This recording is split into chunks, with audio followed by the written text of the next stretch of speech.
¿Cómo estás, Félix Antonio Chávez? Bien, bien, gracias a Dios. ¿Cómo amanece? Bien, un poco sorprendido con las declaraciones que ha dado la presidenta del órgano legislativo. ¿Sorprendido? ¿Por qué? Creo que está siendo bien asesorada por el simple hecho de asistir a un medio de comunicación como es ECO y enfrentarse a los periodistas y decirle que en efecto cuestionen y que ella tenga sus respuestas para todos los cuestionamientos.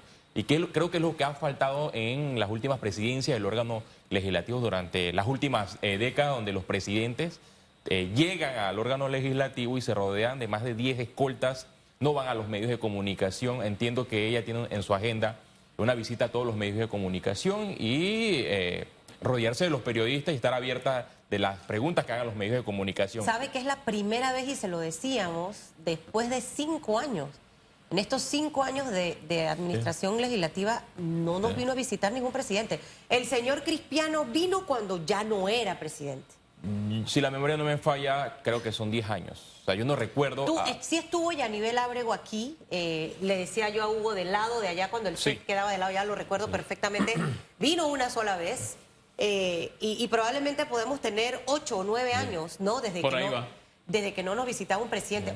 Es el presidente del órgano, uno de los 3 órganos más importantes del Estado. Ojalá que cumpla con sus palabras, sus promesas de eliminar las botellas del órgano legislativo. Van 300, porque hasta aquí. Uno de los gran cuestionamientos del órgano legislativo son las botellas y creo que debe eliminar más porque la planilla durante la administración del diputado del PRD, Jaime Vargas, expresidente de la Asamblea Nacional, subió a más de 5.000 funcionarios y los gastos casi sobrepasaron los $1.000 millones. Esto nunca había ocurrido en el órgano legislativo, donde hace algunas décadas la Asamblea solamente funcionaba con más de $40 millones y ahora este presupuesto inicia en la vigencia fiscal con más de 150 millones y en el transcurso de la vigencia fiscal o al cierre de esta vigencia fiscal están por sobrepasar los $200 millones.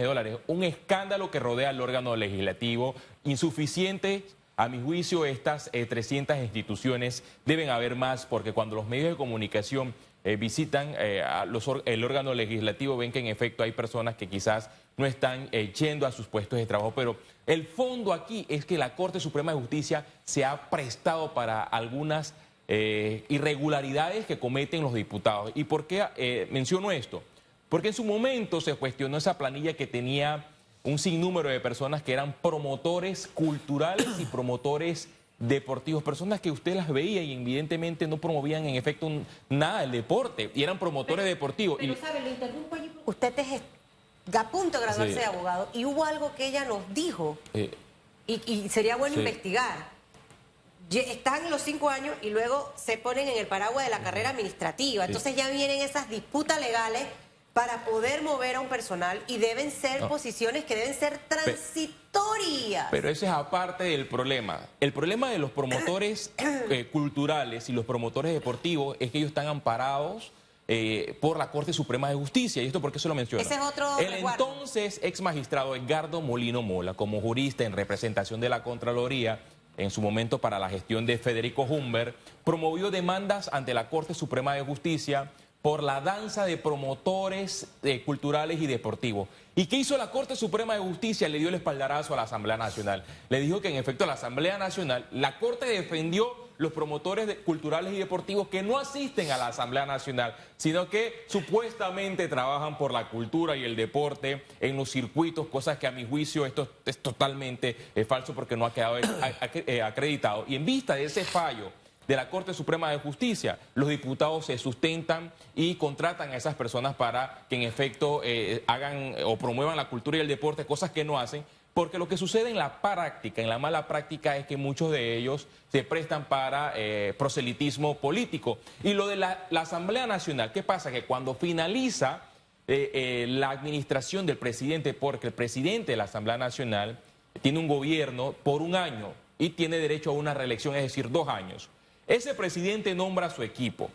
Cuando finaliza su gestión, hay personas que estaban en esa planilla y al salir ese presidente, el otro presidente que ya quizás venga con remociones de cargo. Se va acumulando. Y esas figuras, como la Asamblea Nacional promovió en los últimos años un blindaje de la carrera administrativa de 2 años, pasan a la carrera administrativa y quedan blindados. Es decir, esos funcionarios no van a poder ser destituidos. Habría que ir a esos dos puntos en esta cirugía. El tema, ojo, tema carrera administrativa. Ella dice que mandó una circular diciendo quiénes pueden estar dentro de esto, no los de 5 años, e ir al tema de la Corte, de dónde tendría que venir esa iniciativa para cortar eso de raíz, mi querido Félix Antonio Chávez. La carrera administrativa, en mi juicio, es buena en todas las instituciones. ¿Qué ha pasado con la Asamblea Nacional? Que se eliminaron requisitos primordiales. Solamente 2 años y automáticamente podrías tener derecho. Creo que más de 2 años... ¿Debe ser cuánto? No importa los años. Yo lo que avalo es el tema de las competencias. Si ese personal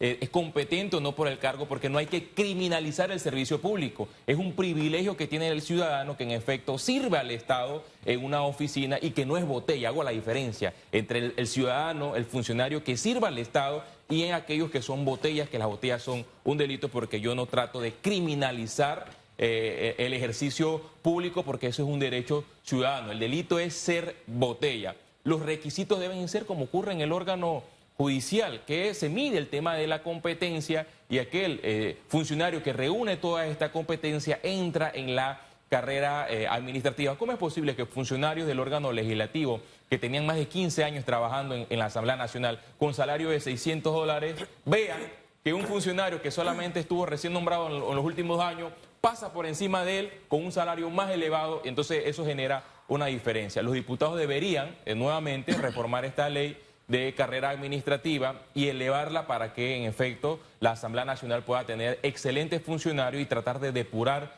la planilla de este órgano legislativo y que en efecto aquellos que se han contratado asistan a sus puestos de trabajo y asistan con sus trabajos legislativos. Y es que son múltiples planillas que maneja el órgano legislativo.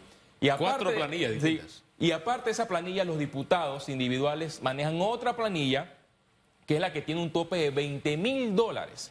¿Y qué ha pasado? En los últimos años, la práctica de los independientes, y voy a hacer un contraste, es que contratan alrededor de 5 o 6 personas con buenos salarios, $3.000, $2.000, $5.000, y cuando tú colocas esa cifra versus a los de los partidos políticos, hay una serie de austeridad porque la cifra es inferior.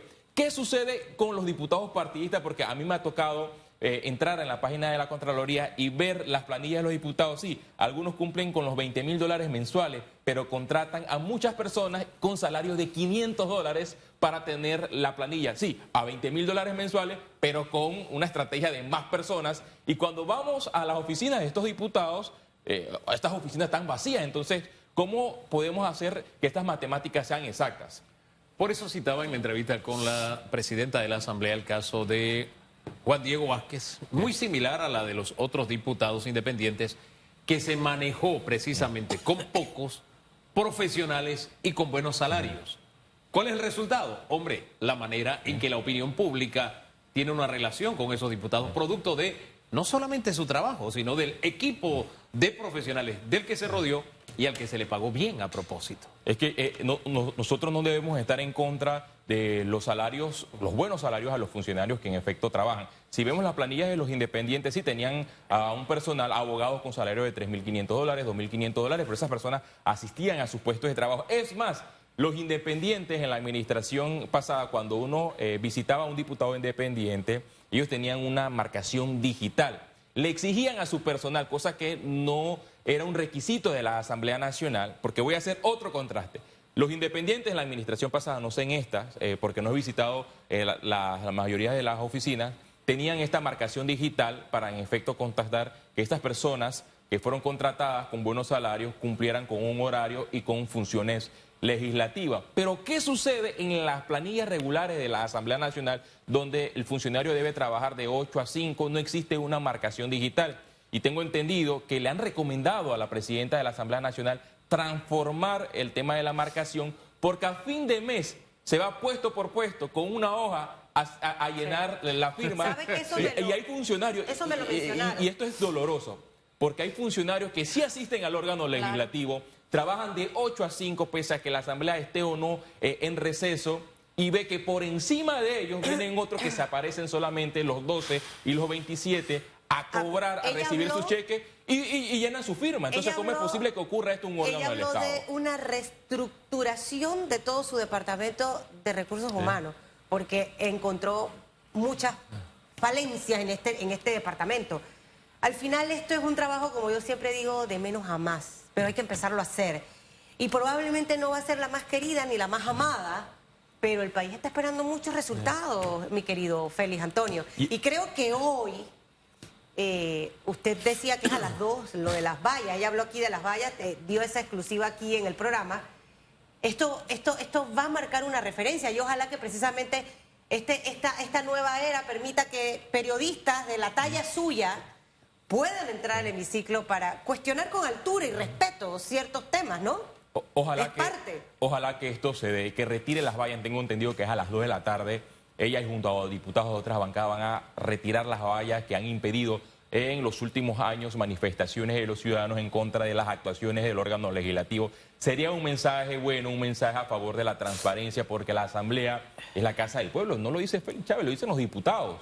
Es el primer órgano del Estado y este órgano debe estar abierto para recibir a los ciudadanos que quieren emitir comentarios por los múltiples proyectos de ley que se están debatiendo en la Asamblea Nacional. Que se retiren las vallas. Y más que retirar las vallas, otro punto o otro reto que tiene la presidenta de la Asamblea es evitar la restricción de entrada de los medios de comunicación a la Comisión de Presupuestos, que desde que llegó Benicio Robinson durante 5 años se evitó que los periodistas estuvieran presentes durante las sesiones de la Comisión de Presupuestos. Solamente los camarógrafos ingresaban por espacio de 3 minutos, toman fotografías, videos y salían, y los periodistas quedaban atrincherados en un salón que se llama el Salón Azul del órgano legislativo. Otra cosa que le quería mencionar antes de terminar es que también ayer el gobierno anuncia que hará pública todas las actas del Consejo de Gabinete. O sea, hay muchas cosas positivas en la Asamblea, que bien, el tema de los 75, ya hoy son 300, el tema de que el mismo día, el 2 de julio, la televisión empezó a funcionar porque había dejado de funcionar. El mismo gobierno ahora en un segundo paso anuncia que hará pública todas las actas del Consejo de Gabinete. O sea, el tener instituciones y órganos más transparentes, Félix.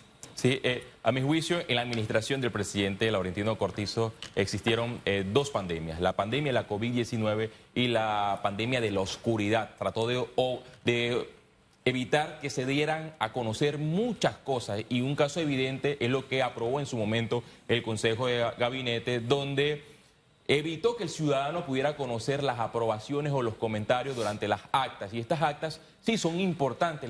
El servicio público es público. Si usted llega al poder, tanto ejecutivo o legislativo, debe de transparentar la cosa pública, porque no son fondos privados, son fondos del Estado. Y el principio de los fondos del Estado, que no pertenecen a X o Y, pertenecen a los ciudadanos. Y es allí donde ahora vemos que la administración de Mulino le da un espaldarazo a la transparencia y elimina esa restricción que había impuesto el presidente Laurentino Cortizo. Ojo, que no cumplió, que conste, con ninguno de los retos de la transparencia que firmó estando en campaña para los años del 2018-2019, Susan Elizabeth Castillo.